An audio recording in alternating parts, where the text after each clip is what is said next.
ময়মনসিংহের ত্রিশালে পৌঁছেছেন প্রধানমন্ত্রী তারেক রহমান। কিছুক্ষণের মধ্যেই সেখানে বৈলর খাল খনন কর্মসূচির উদ্বোধন করবেন তিনি। দর্শক, এই মুহূর্তে ত্রিশালে আছেন চিফ রিপোর্টার জাহাঙ্গীর আকন। সরাসরি কথা বলছি তার সঙ্গে।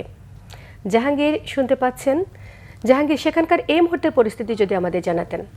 সোমা, প্রধানমন্ত্রী তারেক রহমান কিছুক্ষণের মধ্যেই যে আজকে ত্রিশালের যে ধরার খাল, সেই ধরার খাল পুনর্খনন কাজের উদ্বোধন করবেন।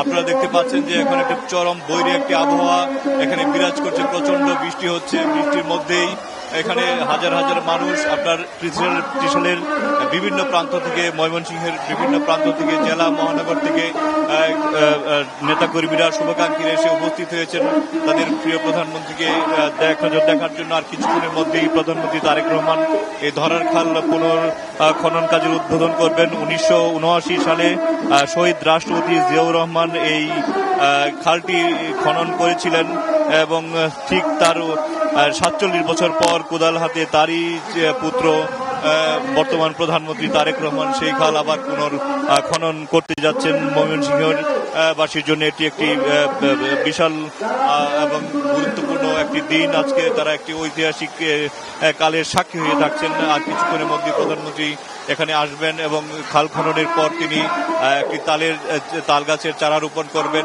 এবং তারপর সেখানে যে সুধী সমাবেশ আছে, এলাকার আগত নেতাকর্মী, সাধারণ মানুষ এবং গণ্যমান্য মুরব্বী এবং যারা আছেন তাদের উদ্দেশ্যে তিনি বক্তব্য রাখবেন এবং তারপর তিনি ত্রিশালের নজরুল মঞ্চে যাবেন।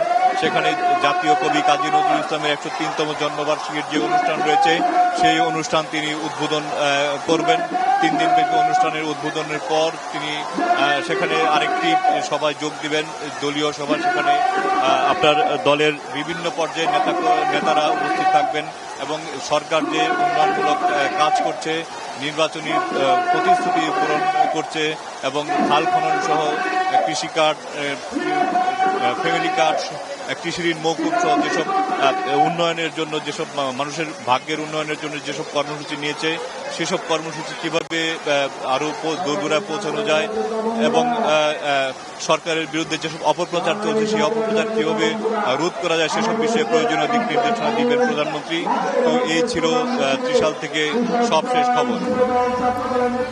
আপনাকে অসংখ্য ধন্যবাদ।